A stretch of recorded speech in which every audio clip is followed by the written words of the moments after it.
Welcome on ambition nursing classes. तो आज का हमारा टॉपिक है फंक्शन ऑफ मैनेजमेंट। तो आज हम बात करेंगे फंक्शन ऑफ मैनेजमेंट, यानी मैनेजमेंट के कितने फंक्शन होते हैं। वो 5 टाइप के इसके फंक्शन होते हैं। तो चलिए देखते हैं हम। सबसे पहला होता है प्लानिंग। जो मैनेजमेंट का फंक्शन होता है सबसे पहला होता है प्लानिंग, और दूसरे नंबर पर आता है ऑर्गेनाइजिंग। ये इसके बारे में मैं डिटेल में बताऊंगा। फिर तीसरे नंबर पर होता है स्टाफिंग, चौथे नंबर पर होता है डायरेक्टिंग, और पांचवें नंबर पर होता है कंट्रोलिंग। यानी ये 5 तरह के इसके फंक्शन होते हैं मैनेजमेंट के। इन 5 तरीकों से क्या किया जाता है, मैनेजमेंट किया जाता है। सबसे पहले आता है प्लानिंग। प्लानिंग का मतलब होता है कि किस तरीके से या किस तरह हम कोई भी इंस्टीट्यूशनल या फिर ऑर्गेनाइजेशन की प्लानिंग करते हैं, उसके गोल को या रूल रेगुलेशन वो सारी चीज़ें बनाते हैं, वो किस में आता है, प्लानिंग में आता है।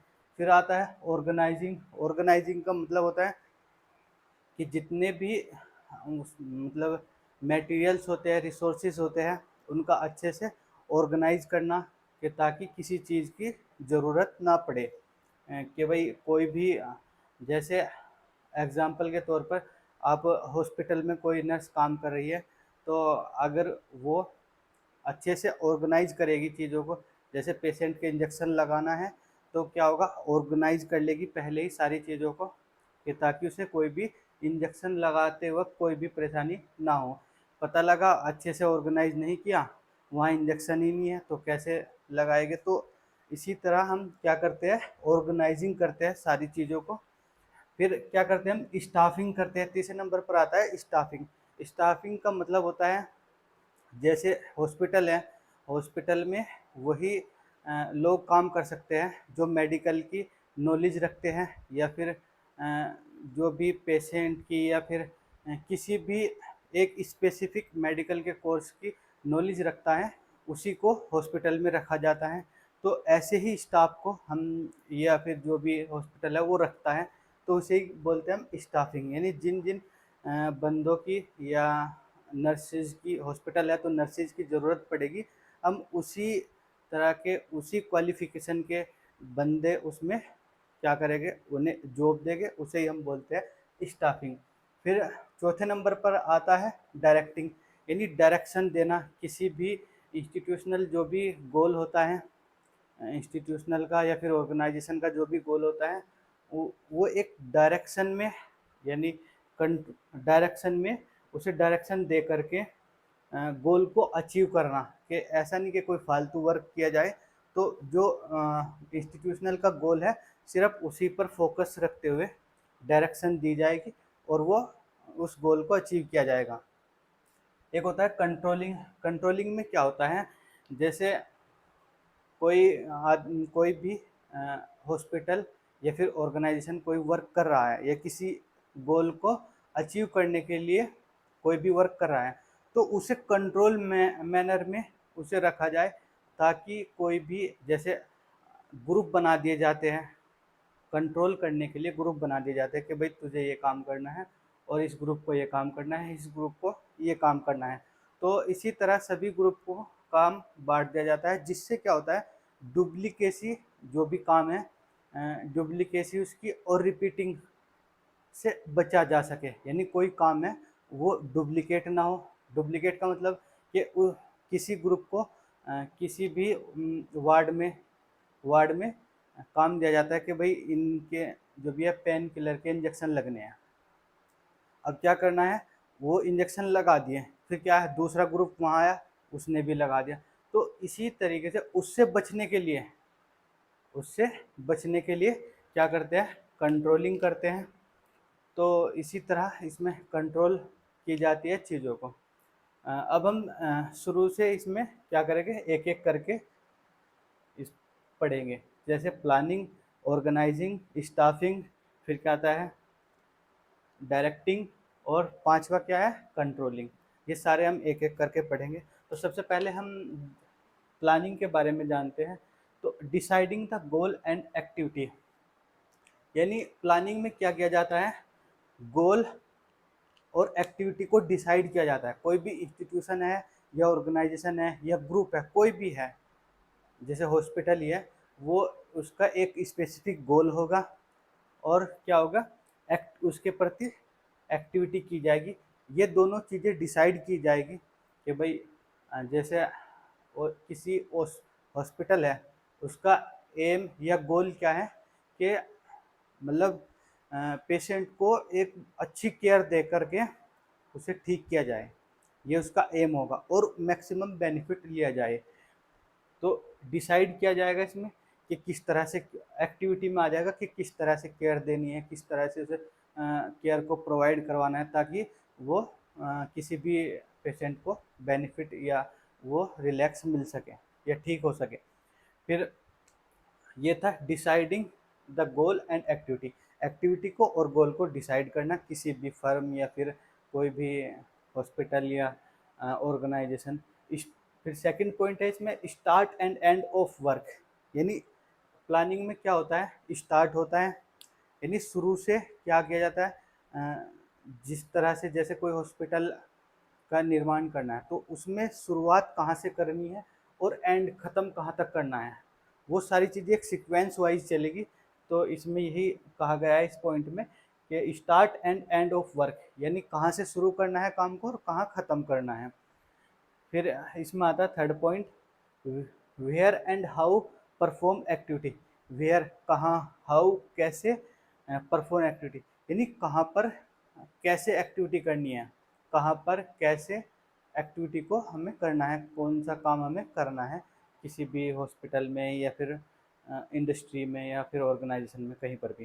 फिर आता है चौथा पॉइंट इसमें, planning describe mode of work, planning विवरण देता है किसके बारे में, मोड ऑफ वर्क।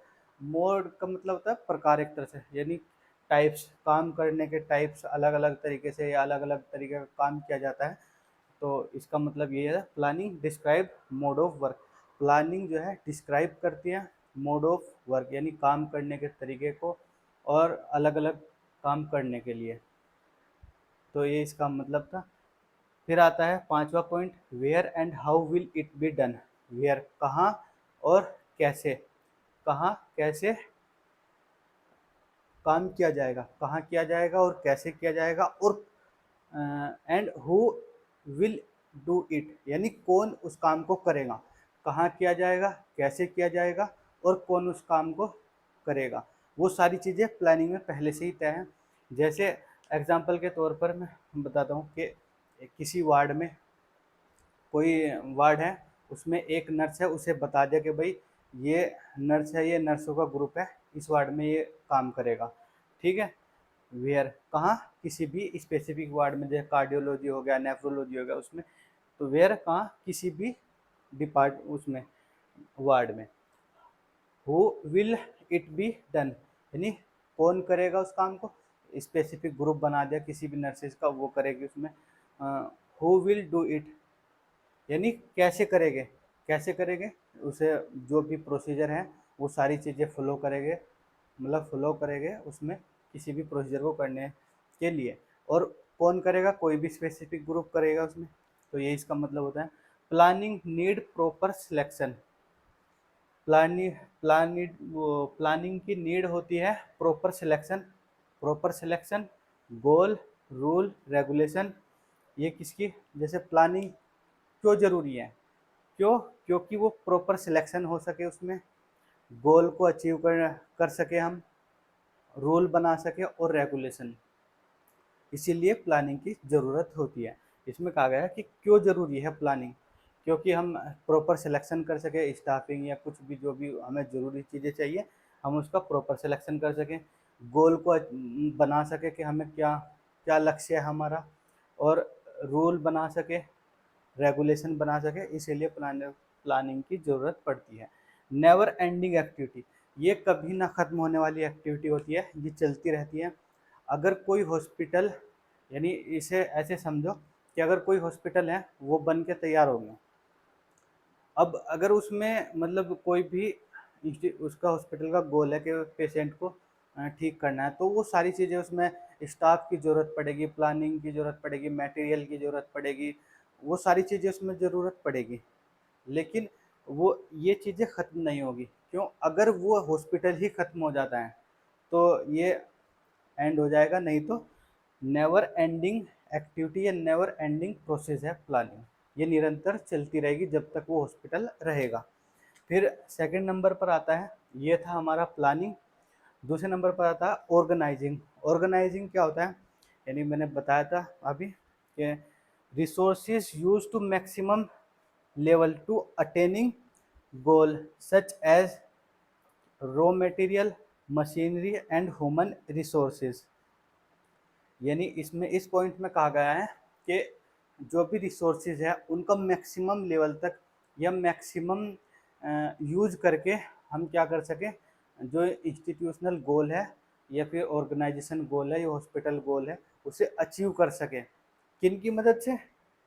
जैसे रॉ मटेरियल का यूज करके, मशीन का यूज करके और ह्यूमन रिसोर्स का यूज करके, जैसे स्टाफ नर्स होती है, नर्स का यूज करके, जो इंजेक्शन वगैरह हो गया वो उसका यूज करके, ये वो मटेरियल्स में आ जाएगा। और रॉ मटेरियल्स में मशीन क्या आ जाएगी, जैसे डायलिसिस है वो मशीन आ जाएगी। उन सब का यूज करके हम क्या करेंगे कि मैक्सिमम यूज करके गोल को अचीव कर सकें। फिर आता है इसमें second point, distributing work to personnel. यानी पर्सनल जो कर्मचारी है या नर्सिस है उनके बीच में काम को बांटना। To reduce duplication and repetition of activity. क्यों क्यों बांटेंगे हम किसी भी नर्सिस को काम? जैसे किसी वार्ड का काम है, इस नर्सिस को उसका हैंड ओवर कर दिया, दूसरे वार्ड को किसी और नर्सिस के उसमें हैंड ओवर कर दिया, तो क्या होता है, उन्हें काम बांट दिया गया।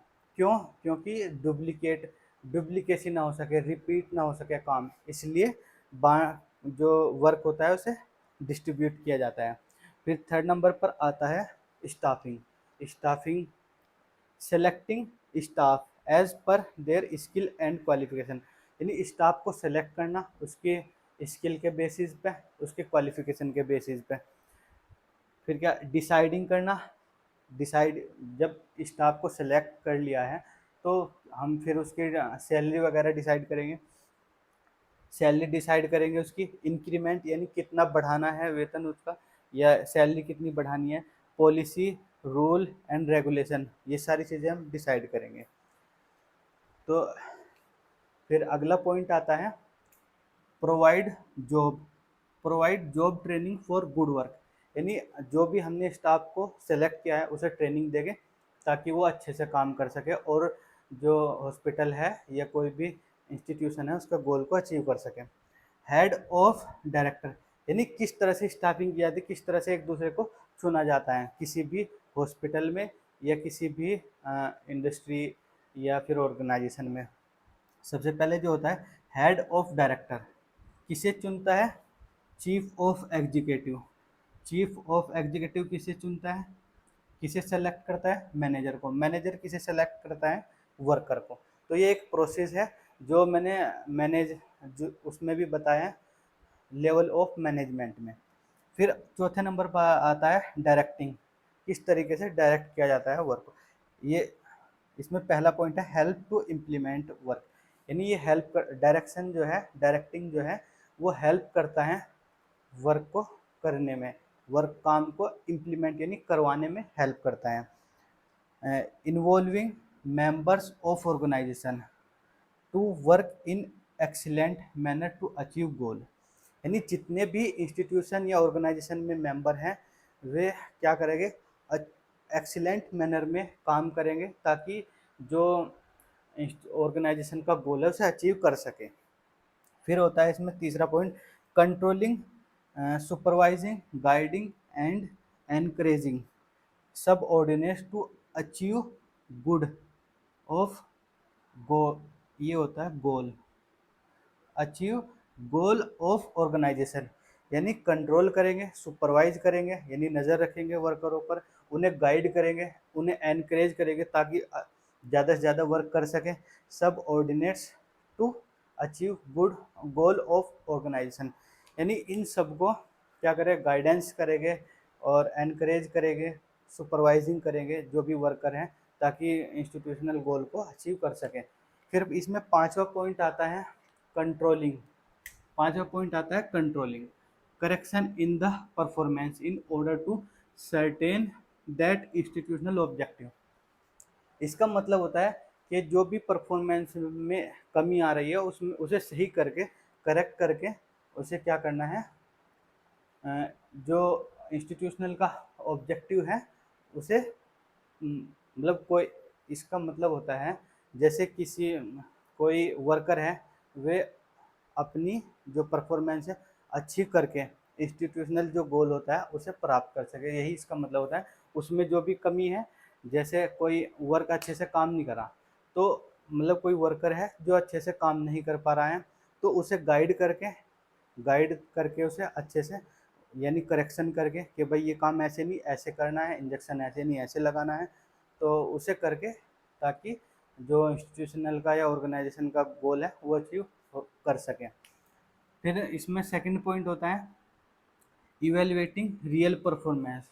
इवेल्युएटिंग का मतलब होता है मूल्यांकन। मूल्यांकन रियल परफॉर्मेंस, जो रियल परफॉर्मेंस है उसका मूल्यांकन करना, इसका यही मतलब होता है। Deciding on